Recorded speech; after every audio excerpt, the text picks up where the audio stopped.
Hi traders, you're welcome back to the Forex Geek channel. In this video, we are going to be discussing the daily open line indicator for MT4, okay, and MT5 as well. But we are going to be using the MT4 platform to explain it, okay. But whether you use the MT4 version or the MT5 version, just check the description below for the links to both versions.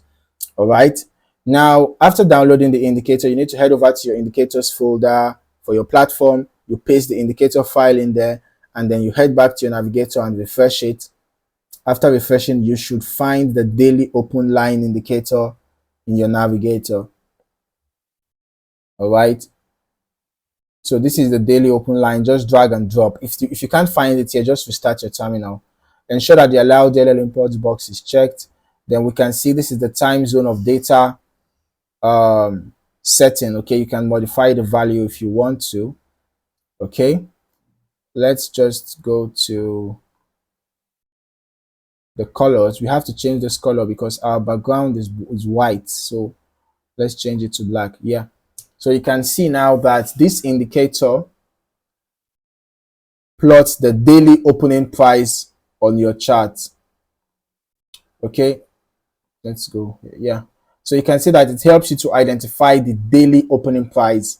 So if you are the kind of trader that pays attention to open prices, daily open prices, maybe your strategy revolves around daily open prices, then this indicator can be a valuable addition to your trading toolkit. All right. Now, when using this indicator, probably it can assist you with your market bias, helping you identify possible breakout zones. When the open price serves as a key level, it could be an identifier for a breakout zone, right? And then whatever your strategy is, if open prices are important, then maybe you can consider this indicator. Okay. And now, if you're not yet subscribed to this channel, maybe this is a good time to do that, because there are many more videos that you're going to find valuable here on this channel. And don't forget to turn on your notifications so that you'll be among the first to know when a new video drops. All right. In the meantime, thank you for watching, and I look forward to seeing you in the next video. Happy trading.